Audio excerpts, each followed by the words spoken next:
Salut les amis, j'espère que vous allez bien, que vous passez un bel été qui est enfin arrivé après la canicule du mois de juillet.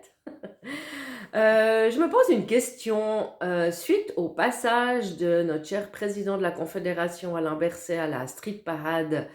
J'ai vu passer pas mal d'articles dans la presse qui disaient que ça faisait le buzz sur les réseaux sociaux, que ça faisait parler, donc ils ont republié certaines choses des réseaux sociaux. Donc, ça prouve bien que le journaliste est sur les réseaux sociaux. Donc, merci et tant mieux. Mais du coup, étant donné qu'on est nombreux et nombreux à s'inquiéter des traces blanches dans le ciel laissées par les avions, qu'on publie sur les réseaux sociaux à tort et à travers, sur TikTok, Facebook, VK, etc., on se pose beaucoup de questions, on s'inquiète. On a même trouvé des reportages sur TF1 et d'autres chaînes qui parlent effectivement d'épandage de produits chimiques. Vous êtes où là, les journalistes? Vous en parlez pas? Et pourtant, c'est assez répandu, et si ce n'est plus, et ça fait des années que ça se diffuse sur les réseaux sociaux. Donc, chers journalistes, j'aimerais bien que vous fassiez votre boulot jusqu'au bout et que vous utilisiez un petit peu tout ce qu'on pense et tout ce qu'on demande sur les réseaux sociaux par rapport à ces traces blanches dans le ciel, et puis que vous nous rassuriez pour nous dire qu'il n'y a aucun danger, que c'est de la condensation, etc. Parce que même quand on fait des courriers aux organes officiels, on ne nous répond pas. Ou alors on nous dit que c'est de la simple condensation. Mais il y a quand même certains constats que quand on voit ces traces blanches, le jour même ou le lendemain, le ciel, il est tout voilé. Ou alors, on n'est pas bien, on a les yeux qui piquent, on tout saute le lendemain.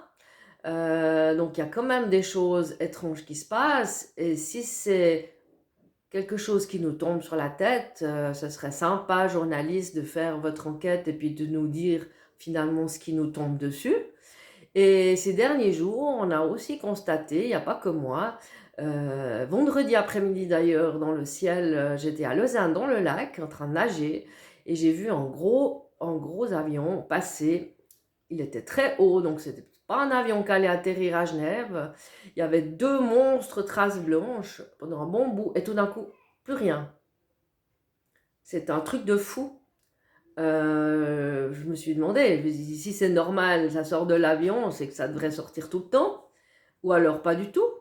Alors effectivement, il y a des avions qui ne sortent aucune trace blanche, donc je me dis peut-être qu'ils sont à une autre hauteur, altitude et tout ça.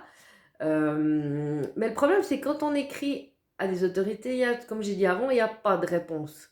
Donc moins il y a de réponses, moins il y a d'articles dans les journaux, plus on fabule, plus on imagine des choses, plus on cherche, plus on s'inquiète.